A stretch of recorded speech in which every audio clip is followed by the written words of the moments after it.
Bien-aimés dans le Seigneur, bonjour. Je suis content d'être encore avec vous ce matin à cette émission Chrétien aujourd'hui, au travers de cette chaîne YouTube Stratoma Channel qui travaille pour susciter et équiper l'armée de l'Éternel. Tu es un soldat de Jésus, toi qui as accepté Jésus.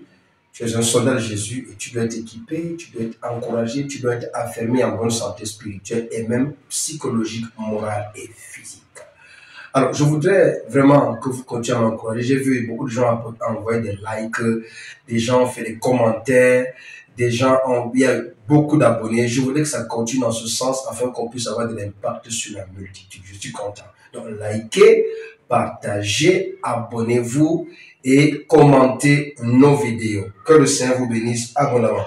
Alors, nous continuons avec notre méditation sur chrétien branche, chrétien oiseau. Nous sommes dans le texte de Matthieu chapitre 13, verset 31 à 32. La parole de Dieu déclare, il leur proposa une autre parabole et il dit, le royaume des cieux est semblable à un grain de sénévé qu'un homme a pris et semé dans son champ.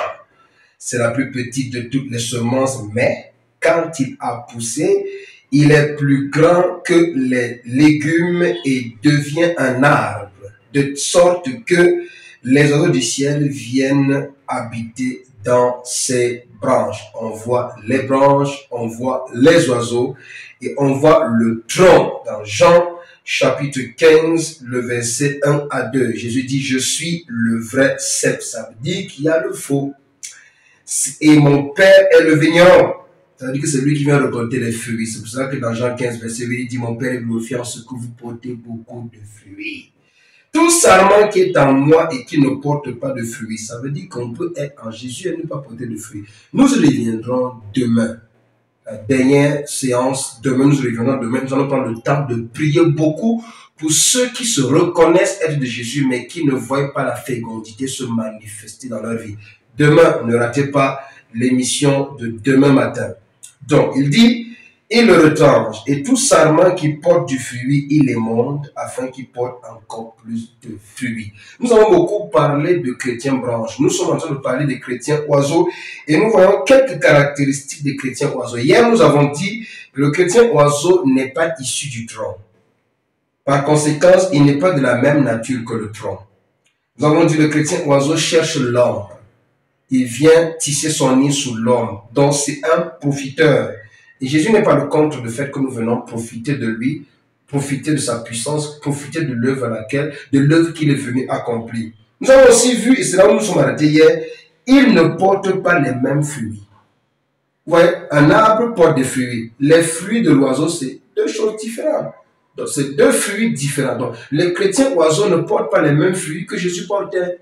Donc, ça veut dire que en tant que chrétien, je dois examiner ma vie, examiner mon langage. Je vous dis toujours ce qui concerne la vie, ton langage, ton comportement, tes attitudes et ta vie quotidienne. Tu dois examiner, est-ce que ce que je fais est à l'image de Jésus?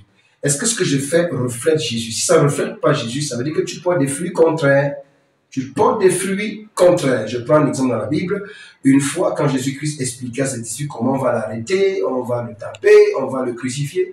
Et Pierre de venir dire, non Seigneur, quand Dieu ne plaît, ça ne t'arrivera pas. Et qu'est-ce que Jésus dit? Arrière de moi, Satan. Qu'est-ce que ça veut dire? C'est tout simplement dire que le fruit que Pierre voulait porter est contraire à ce que Jésus devrait porter.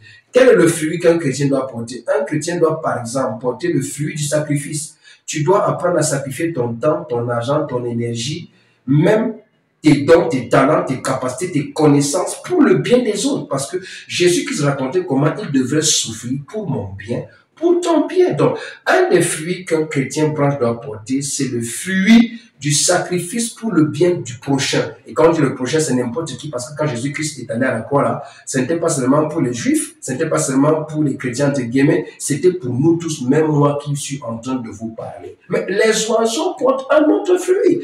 Et le fruit que l'oiseau produit, c'est le fruit qui le ressemble, qui va aussi fuir. Quand nous voyons notre caractéristique des chrétiens, c'est qu'il vient tisser son nid, ça veut dire qu'il vient profiter de ta maturité. Mais il ne vient pas pour être comme toi, mais profiter de ta maturité. Il vient tisser son nid pour trouver un abri. Mais cependant, il est prêt à fuir s'il y a attaque. Si par exemple on vise des cailloux sur un arbre parce qu'on veut cueillir par exemple de la mangue ou de la goyave, l'oiseau lui va fuir.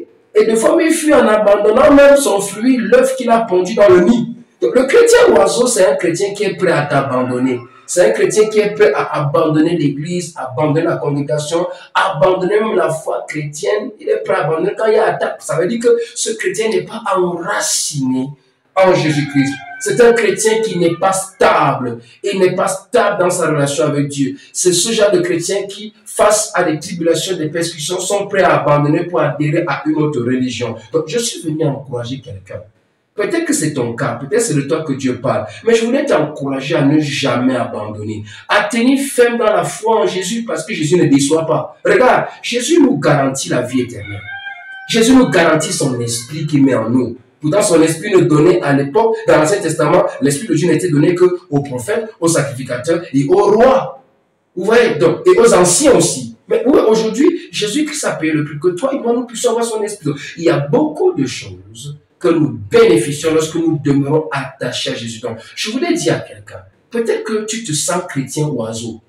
C'est une bonne chose que tu discernes ça dans ta vie. Il y a une possibilité que tu deviennes chrétien branche. L'oiseau est instable. C'est chrétien oiseau, tu ne peux pas compter sur lui. Tu ne peux pas compter parce qu'il est instable. Dès qu'il y a un problème, il peut fuir, il peut t'abandonner. Mais tu peux devenir chrétien branche si tu te repens, si tu t'abandonnes à Jésus. Si tu apprends à puiser en Jésus, tu puises en Jésus au travers de la prière, tu puises en Jésus au travers de la méditation de la parole de Dieu, tu puises en Jésus. C'est pour ça qu'il dit qu'il est monde. Donc pour que tu puisses porter le fruit qui ressemble à Jésus, il va t'émonder. Émonder veut dire il va enlever les choses du monde. Quelles sont les choses du monde qui t'empêchent d'être un chrétien branche? Quelles sont les choses de ce monde qui t'empêchent d'être comme Dieu veut? Nous allons voir ça demain. Nous allons voir ça demain et nous allons prier par rapport à cela. Mais je voudrais clôturer par ceci. Que Dieu te donne la santé. Que Dieu te donne la santé. Qu'il remplisse ton cœur de foi. La foi vient de ce qu'on entend. Ce qu'on entend vient de la parole de Dieu. Que le Seigneur te fortifie. Quels que soient les défis que tu traverses. Quels que soient les problèmes que tu as. Je m'adresse à quelqu'un qui m'écoute. Le Seigneur te restaure. Le Seigneur se révélera à toi. Le Seigneur va te fortifier. Que Dieu vous bénisse. N'oubliez pas de liker, de commenter, de partager et surtout de vous abonner. Que Dieu te bénisse.